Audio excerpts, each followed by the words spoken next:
Cette fois-ci, je vous propose une série de vidéos consacrée à la pêche du brochet en étang et en plan d'eau. Yes.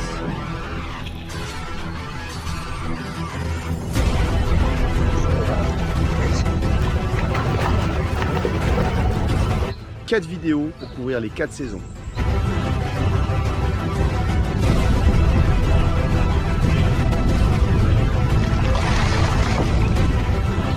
Toutes les approches, toutes les techniques en fonction des différents types de plans d'eau et en fonction des saisons.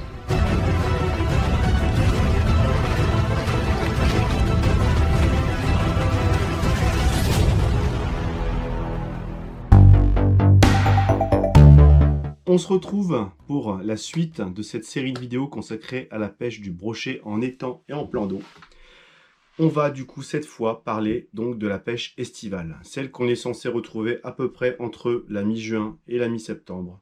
Donc normalement des périodes de forte chaleur avec une eau qui va être systématiquement au-dessus de 25 degrés et donc qui peut monter largement au-dessus. Donc l'idée c'est de montrer justement les techniques qui sont appropriées à cette période et qui vont vous permettre de continuer à faire du poisson malgré ces conditions un petit peu particulières. Évidemment, cette année, ça a été quand même un peu moins vrai parce qu'on a eu des températures qui ont été très froides tout l'été. Donc du coup, ça a été un petit peu plus mitigé sur les techniques et on a du coup pu utiliser des techniques qu'on n'utilise pas trop habituellement en été. Mais par contre, si justement on a une arrière-saison qui va être très chaude, on pourra tout à fait mettre en œuvre ces techniques qu'on verra du coup dans cette vidéo. On commence du coup par la première technique, celle que je préfère utiliser lors de ces périodes estivales.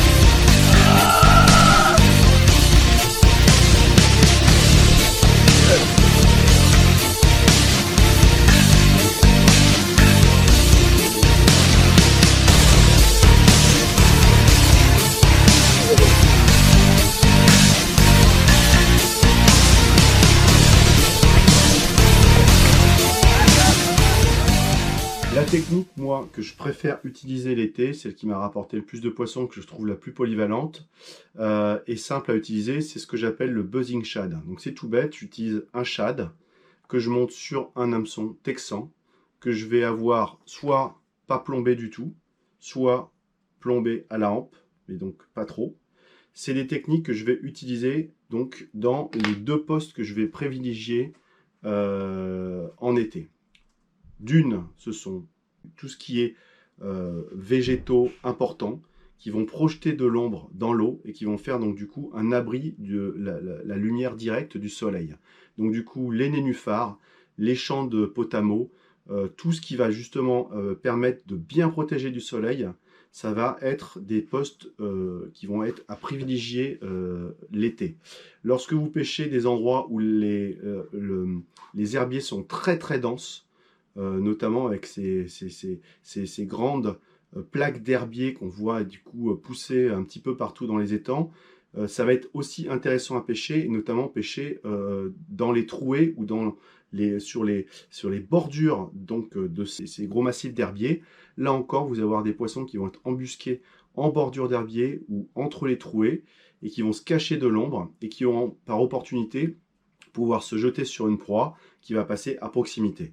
Donc du coup, pour pouvoir réaliser ça, moi j'aime bien utiliser des leurres qui vont d'une, ne pas s'accrocher évidemment, qui vont permettre de prendre des poissons, de pas trop en louper. C'est pour ça que moi personnellement, j'aime pas trop utiliser les frogs, notamment toutes les frogs qui ont des doubles hameçons, etc.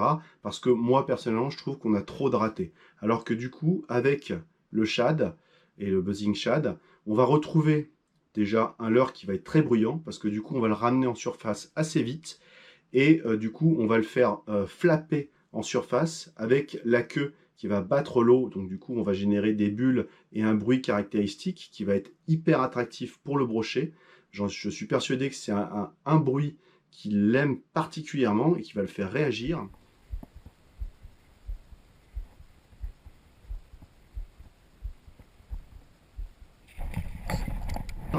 Et l'avantage aussi, c'est que le leurre, il va permettre de couler. Et donc lorsque vous avez une trouée, lorsque vous avez un poste que vous pensez être bon pour abriter un poisson, et notamment lorsque vous avez des végétaux qui sont très denses et que d'un seul coup vous avez une belle trouée, vous laissez votre leurre couler dans la trouée, et souvent donc du coup vous avez un poisson qui a vu l'activité en surface, qui n'a pas forcément réagi, et qui va prendre du coup le leurre lorsqu'il va descendre.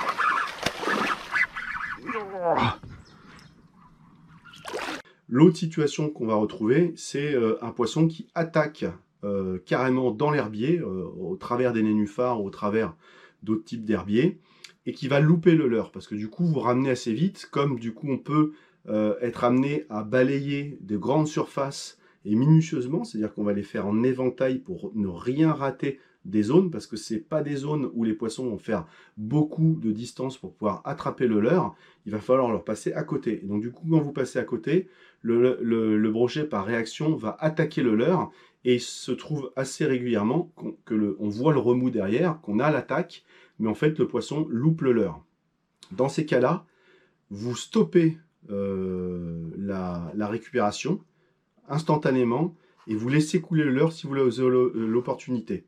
Et souvent, à ce moment-là, le brochet va avoir l'occasion de réattaquer une deuxième fois et va prendre le leurre. Si vous êtes parti trop loin, entre guillemets, ou si vous avez ferré dans le vide et que votre leurre est évidemment sorti de l'eau ou est en dehors de la zone d'attaque, relancez le leurre, refaites un passage en faisant donc flapper, en faisant buzzer votre shad en surface, et pas loin de là où il y a eu l'attaque, essayez de trouver une trouée pour laisser couler votre leurre un tout petit peu ou le stopper, et souvent vous allez avoir l'opportunité d'avoir la concrétisation de la deuxième attaque, et donc du coup toujours bien rendre la main le plus possible. Évidemment des fois c'est un petit peu compliqué puisque on a envie de ferrer en réflexe, mais donc du coup laissez un peu la main et envoyez un bon ferrage. Sur cette séquence on peut voir un pike qui suit le leurre, qui sort des nénuphars et qui ne prend pas le leurre. Donc là, je rends la main, et donc du coup, le brochet saisit le leurre, mais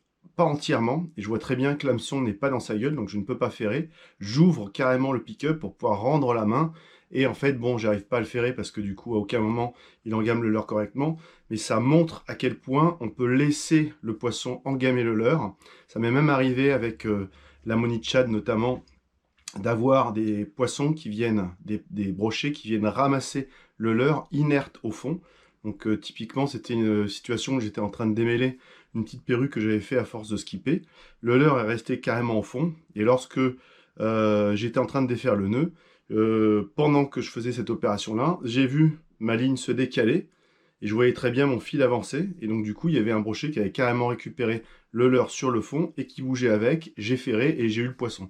Donc ça montre justement à quel point il ne faut pas avoir peur de rendre la main, et souvent en fait il faut attendre surtout que le brochet en fait se retourne, et lorsqu'il est retourné, c'est là que le ferrage va être efficace. Donc ça c'est important, et il faut le savoir, et il faut savoir l'exécuter sur tous les types de leurres, mais notamment sur ces montages texans où il n'y a qu'un seul hameçon, qui plus est qui est à l'intérieur du leurre. Donc du coup il ne faut pas hésiter à faire ça pour pouvoir derrière envoyer un ferrage très efficace. A l'inverse, comme sur cette séquence, si on n'attend pas que le brochet se retourne et qu'on le ferre tout de suite, bah, du coup on rate le poisson.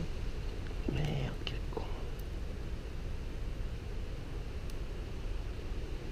Il faut savoir que du coup avec ce type d'hameçon, un hameçon simple, plus un leurre souple, aucun poids, en général les poissons sont bien piqués, et lorsqu'ils sont bien piqués comme ça, ils n'ont pas de point d'appui pour pouvoir se décrocher, donc du coup on rate très peu de poissons, et même dans des herbiers denses, des nénuphars très denses, même un poisson qui s'est complètement enchevêtré, comme vous pourrez le voir sur quelques images,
vous arrivez quand même à sortir le poisson de l'eau, il ne va pas se décrocher tout seul, alors qu'avec un leurre dur, le leurre dur, souvent, il va aller s'accrocher quelques triples en plus dans les végétaux, et donc du coup, le poisson, 2 coups de tête, et puis il va partir. Donc là, c'est une technique que j'utilise vraiment régulièrement. Et l'autre situation qui est pour moi idéale aussi en termes de spot d'été, ce sont toutes les frondaisons très importantes et tous les endroits où on a une ombre qui est projetée par justement ces branches et ces branchages des arbres qui vont créer donc du coup un ombrage important sur des rives qui vont être justement assez creuses et donc qui vont permettre au brochet de s'embusquer en général au ras de la rive, tout près donc du coup de la bordure elle-même, et donc en général il est protégé par tout un couvert végétal. Lorsque on est en été, on va avoir un niveau d'eau qui va baisser un peu et ça va permettre en général, essayer de trouver ce type de plan d'eau où vous avez la possibilité de skipper votre leurre. Donc c'est pour ça que j'adore aussi utiliser ces shads en buzzing. Pourquoi? Parce que j'aime bien skipper donc très profondément, et donc du coup là par contre je transforme le buzzing shad en une animation un petit peu plus classique, où je vais du coup l'animer assez lentement avec des petites tirées et le laisser retomber. Parce que du coup les zones sont pas très grandes, donc du coup on peut pas vraiment buzzer en surface. Et là l'intérêt c'est de le laisser couler, le laisser planer et donc le laisser évoluer assez longtemps dans la strike zone. Et souvent, notamment quand on fait lancer vraiment très proche de la berge, on a ces poissons qui attaquent assez rapidement, et des fois même juste lorsque le leurre arrive au fond, on a déjà l'attaque, et on est d'ailleurs surpris parce que du coup on n'a même pas encore commencé à récupérer que le poisson a déjà engamé le leurre.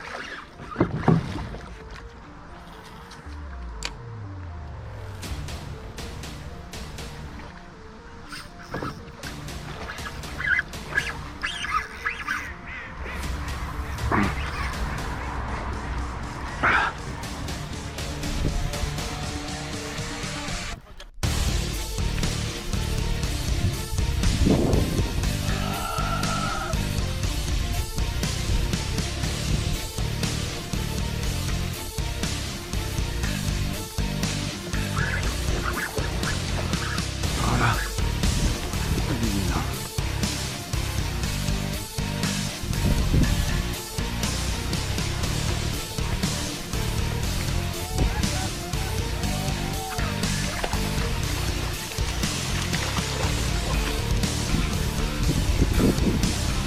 Oh.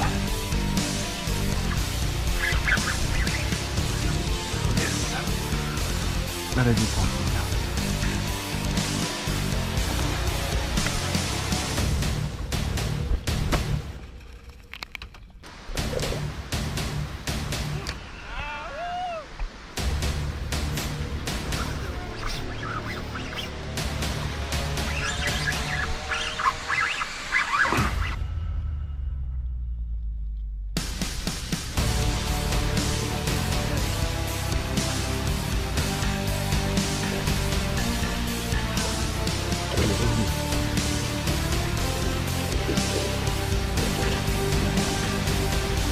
Yeah.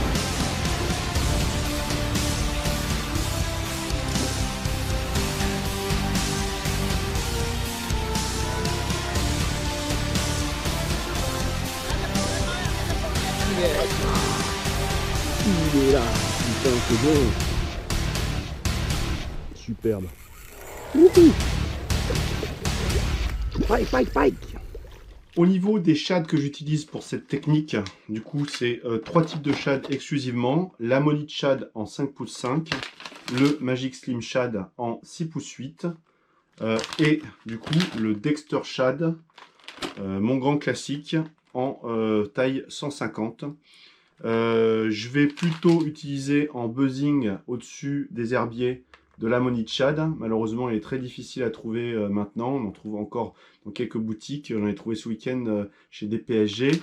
Mais il n'y en a plus beaucoup. Mais les deux autres conviennent aussi pour passer au-dessus des végétaux, mais un petit plus pour ces leurres-là, quand il faut émettre un petit peu plus de vibrations sur les phases d'animation lorsqu'on skip loin dans les profondeurs et qu'on veut justement insister un petit peu et générer des attaques avec aussi un petit peu plus de vibrations. Donc voilà. Et ensuite, on peut aussi utiliser des frogs, de ce type-là, hein, avec des bons paddles, toujours dans l'effet de buzzing qui est pour moi très important, et aussi dans les phases de descente, toujours envoyer un petit peu de pulsations qui vont permettre au pike de bien repérer la proie. Par contre, j'en utilise presque plus parce que j'ai pas de modèle qui me plaise vraiment. J'en ai pas retrouvé. Il y a des Sismic qui étaient un modèle que j'ai apprécié particulièrement. On n'en trouve pratiquement plus, donc du coup, moi maintenant pour ces techniques-là, j'utilise que du shad et ça me va bien puisque du coup, j'ai relativement des bons résultats. Et le jour où je trouverai une frog qui me convient parfaitement, bah, du coup, je pense que j'utiliserai aussi. Voilà, et donc du coup, on passe sur la suite et d'autres techniques pour les pêches.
Tournable du coup en été, c'est l'utilisation de jig, de rubber jig. Donc du coup le jig se constitue en général donc d'une tête plombée avec une brosse. Évidemment la brosse est extrêmement importante parce que du coup on va aller rechercher les poissons dans des zones très encombrées. Là justement où ils vont trouver de l'ombre et un petit peu plus de fraîcheur du coup lors de ces journées d'été fortes. Et donc du coup une jupe qui va donner du volume et de la vie au leurre, et on n'oublie pas du coup un trailer. Moi j'aime bien utiliser, et j'utilise pratiquement exclusivement des trailers un petit peu imitant on va dire une écrevisse, mais dans l'idée il faut que ces trailers ils aient une bonne portance pour justement aussi pouvoir être skippés facilement et présenter aussi une belle bouchée, parce que du coup c'est un leurre qu'on va utiliser dans des zones qui sont tellement encombrées que des fois, en fait, on ne ressent pas la touche parce qu'on est tout le temps en contact avec des bois morts, avec des végétaux, etc. Et donc du coup, lorsque le poisson va prendre le leurre dans la gueule, on n'a pas forcément de touche parce que du coup, on est tout le temps relâché, tout le temps, des fois, un peu pas trop en tension. Et donc, quand des fois on prend pas la touche, on voit juste le fil qui va bouger. C'est-à-dire que il faut quand même qu'il y ait du coup une consistance un peu importante pour que le poisson ait le plus envie de garder le leurre dans la gueule un certain temps pour nous permettre de ressentir la touche et de faire un ferrage efficace. Un ferrage qui va être ample et puissant pour pouvoir permettre de contrer du coup la brosse qui va du coup un petit peu empêcher donc du coup la pointe de ressortir. Il ne faut pas du tout s'inquiéter parce que en général justement le brochet va largement écraser cette brosse. Donc moi j'aime bien utiliser des brosses qui sortent vraiment largement au-dessus de la pointe de l'hameçon. Et autre point important, il faut que pour moi la brosse soit vraiment rigide. Et donc du coup, lorsque les brosses sont pas assez rigides, j'hésite pas à mettre un coup de colle dedans, de la cyano classique, cyanoacrylate, de la glu. Et du coup, une fois que la glu elle a séché, alors évidemment j'en mets pas 2 tonnes, j'en mets un tout petit peu, je casse un petit peu, quand même je détends un peu les fibres, mais ça donne une certaine rigidité, comme on peut le voir ici, et là encore il faudrait que j'en rajoute, qui va permettre de vraiment pas s'accrocher. Et avec ça, on va pouvoir rentrer au plus profond du cover. On va même passer par-dessus des branches. Et ça va vous permettre d'aller chercher des poissons qui sont complètement réfugiés au fond donc, effectivement, des branches ou des végétaux. Non seulement ils sont à l'abri, en plus on est dans des phases où ils ne sont pas forcément en grande activité. Donc du coup, on va avoir un leurre qui va être lent, qui va être insistant à côté de leur cache. Et donc souvent, ça va permettre, même lorsque ça ne mord pas bien, de déclencher une attaque. L'autre point aussi non négligeable, c'est que c'est censé imiter une écrevisse. Et du coup, l'été, si vous pêchez la carpe, vous l'avez peut-être remarqué, les écrevisses sont beaucoup plus actives que dans les phases où du coup l'eau est plus froide. Et il y en a beaucoup plus d'écrevisses qui sont de sortie, qui sont du coup en train de se balader partout. Et je pense que du coup, l'été, les brochets dans les plans d'eau se mettent à se nourrir beaucoup d'écrevisses. Donc du coup, c'est intéressant aussi pour ça. Au niveau du jig, j'utilise des jigs d'un poids variant entre 14 et 21, voire même 28 grammes quand il faut percer un cover très important. Pour du coup le trailer, donc ça c'est des Fivos en 3 pouces 8. Donc vraiment je suis super content de ce trailer là. Il marche très bien. Il est gavé d'attractants et du coup il présente une bouchée importante. Il est suffisamment large pour pouvoir bien être skippé. Donc du coup pour moi ça fait vraiment la différence. Et en plus je rajoute largement l'attractant que je préfère utiliser pour le pike, c'est le Nitro Booster en goût crustacé, qui pour moi est le plus efficace. Du coup, j'en mets beaucoup sur la jupe. Comme du coup, il y a plein de petites fibres, ça reste vraiment.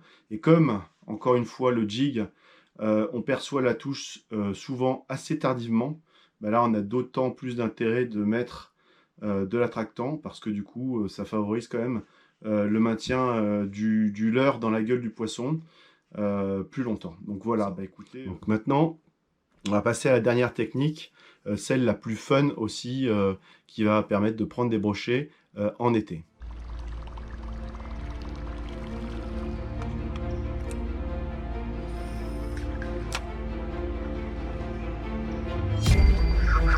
Yes. Yes.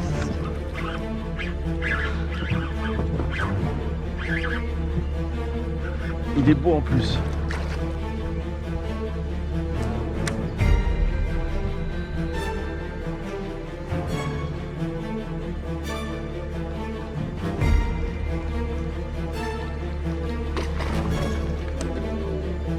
La dernière technique que j'utilise beaucoup en été, c'est toutes les techniques de pêche au leurre de surface. Donc effectivement, c'est, je trouve très intéressant de les utiliser à cette période parce que on va avoir pas mal de fois où on va avoir des poissons qui vont être enclins à aller attaquer les proies en surface, notamment des grenouilles, toute l'activité qu'on va retrouver autour donc notamment des zones d'herbier. Et c'est aussi une technique qui va permettre de pêcher au-dessus de toutes les zones où justement on va avoir beaucoup d'herbiers, beaucoup de choses comme ça. Évidemment, ces techniques de leurre de surface, à moins d'utiliser évidemment ce que je montrais tout à l'heure, des shads en buzzing, vont demander justement d'être utilisées sur des zones où il y a peu de végétaux qui vont justement obstruer les hameçons et en fait empêcher le leurre de nager. Donc du coup, c'est des leurres que je vais plutôt utiliser lorsque je vais avoir des espaces assez importants dans des zones peu profondes, là où je sais que les poissons vont pouvoir monter et intercepter le leurre. Ce qui est intéressant, c'est que c'est des leurres qui vont agacer les poissons et qui vont permettre justement de faire des attaques brutales et justement hyper ludiques parce que du coup ça fait des attaques spectaculaires. Donc moi j'aime bien utiliser ce leurre-là, ces leurres-là. C'est pas les leurres avec lesquels j'ai le plus de résultats, mais clairement c'est les leurres avec lesquels je m'éclate le plus de voir justement ces grosses attaques et donc du coup ça c'est top. Donc du coup j'en ai sélectionné on va dire 4 types. Donc le premier type, ça va être les poppers. Donc du coup, là, c'est un chatter pop de chez Ilex, qui va du coup être un leurre qui va permettre aussi de faire des pops classiques, mais qui va permettre aussi de faire un walking the dog, et qui va être très bien aussi pour pouvoir insister dans les périmètres qui sont très petits. L'intérêt du popper par rapport à d'autres leurres comme des stickbait ou des leurres à hélice, c'est que du coup, vous pouvez le laisser très très longtemps dans une zone, du coup en l'animant pratiquement pas. Donc du coup, vous faites un petit pop, vous faites une pause, un autre petit pop, une pause. Et là, ça va vraiment bien imiter une grenouille, un truc comme ça qui va rester un peu sur place. Et donc du coup, même s'il y a pas mal d'obstacles ou de végétaux qui vont gêner la progression du leurre, vous avez quand même une fenêtre de tir qui va être intéressante. Donc du coup, le popper, c'est pour moi un choix intéressant. Ensuite, vous avez les stick bait. Ça, c'est top pour pouvoir ratisser des grandes étendues. De temps en temps, vous faites un petit stop et vous repartez. Donc du coup, ça, attaque spectaculaire. Problème, c'est que des fois, les brochets ont tendance à les louper parce que du coup, comme ça fait une nage en walking the dog, en zigzag, bah, du coup, sur les attaques, vous avez le poisson qui peut louper le leurre, mais franchement, c'est super fun et c'est vraiment top pour pouvoir battre du terrain. Et le dernier leurre que j'aime beaucoup utiliser, c'est les leurres à hélice. Là, donc, c'est un Whooper Propler de chez River to Sea. Franchement, un super leurre pour le brochet. Ça génère des super attaques. Ça permet de prospecter des grandes zones. On peut faire des pauses aussi de temps en temps, justement sur les strike zones, repartir. Et donc, du coup, encore une fois, ça fait des super belles attaques. Donc, du coup, pour les stickbait, moi, j'utilise des gros stickbait. Hein. J'aime bien faire quand même du bruit. Le brochet adore les grosses proies, on le sait très bien, et donc du coup, il ne faut pas hésiter à prendre des gros. Donc là, c'est le Shatter Beast de chez Ilex, gros bruit, super stabilité, un mouvement dans l'eau qui est vraiment hyper attrayant pour le pike, et pas que pour le pike. Et mon autre fétiche, hein, c'est le Bonnie 128, hein, on peut voir qu'il est bien amoché.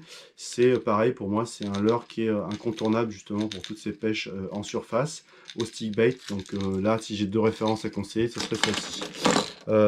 Donc du coup, voilà un peu pour les leurres de surface. C'est pas, encore une fois pour moi, ce qui va me rapporter le plus de poissons en étang et en plan d'eau. Mais par contre, clairement, c'est le plus fun au niveau des attaques.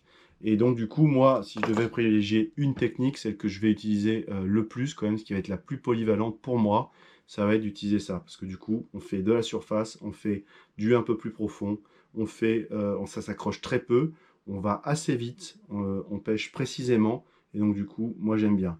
Je le préfère quand même au jig. Pourquoi? Parce que le jig, on perd quand même pas mal de temps. C'est une pêche lente de prospection. On fait évoluer le leurre lentement. On change de poste. Avec ça, on fait à peu près les mêmes postes. La seule différence, c'est qu'avec ça, on va beaucoup plus profond et on insiste plus. Et des fois, du coup, c'est exactement ça qu'il faut avoir. Mais du coup, lorsqu'il faut battre du terrain et tomber sur quelques poissons actifs, moi, j'aime bien utiliser ça. Donc du coup, voilà à peu près pour les techniques d'été. C'est pas la saison dans laquelle je suis le plus friand d'aller pêcher en plan d'eau et en étang.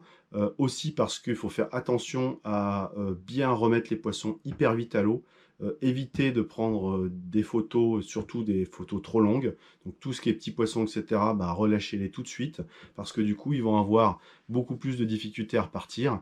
Donc du coup, quand la température de l'eau est vraiment, vraiment trop chaude, bah, je préfère quand même éviter d'aller pêcher le brochet en étang. Par contre, lorsque, effectivement, on va avoir des conditions qui vont être un peu plus propices, ou très tôt le matin, ou tard le soir, ou lorsque on va avoir effectivement des journées un petit peu plus fraîches, et bah, du coup, franchement, c'est intéressant d'aller pêcher pour mettre en place ces techniques qui sont hyper ludiques et qui vont vous permettre de prendre des gros poissons. Pourquoi? Parce que effectivement, j'ai remarqué qu'on fait souvent des gros poissons qu'on va pas faire forcément à d'autres moments de l'année, qui vont sortir et qui vont être pris l'été. Donc ça arrive régulièrement qu'il y ait des poissons records qui soient pris en plein été dans des plans d'eau, alors qu'on s'attendrait plutôt à les prendre en hiver, etc. Donc du coup, comme quoi, c'est quand même une saison qui est intéressante aussi pour viser des gros brochets.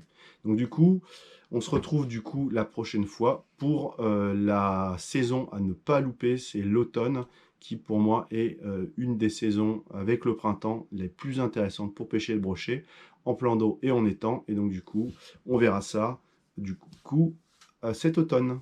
Et merci d'avoir regardé cette vidéo.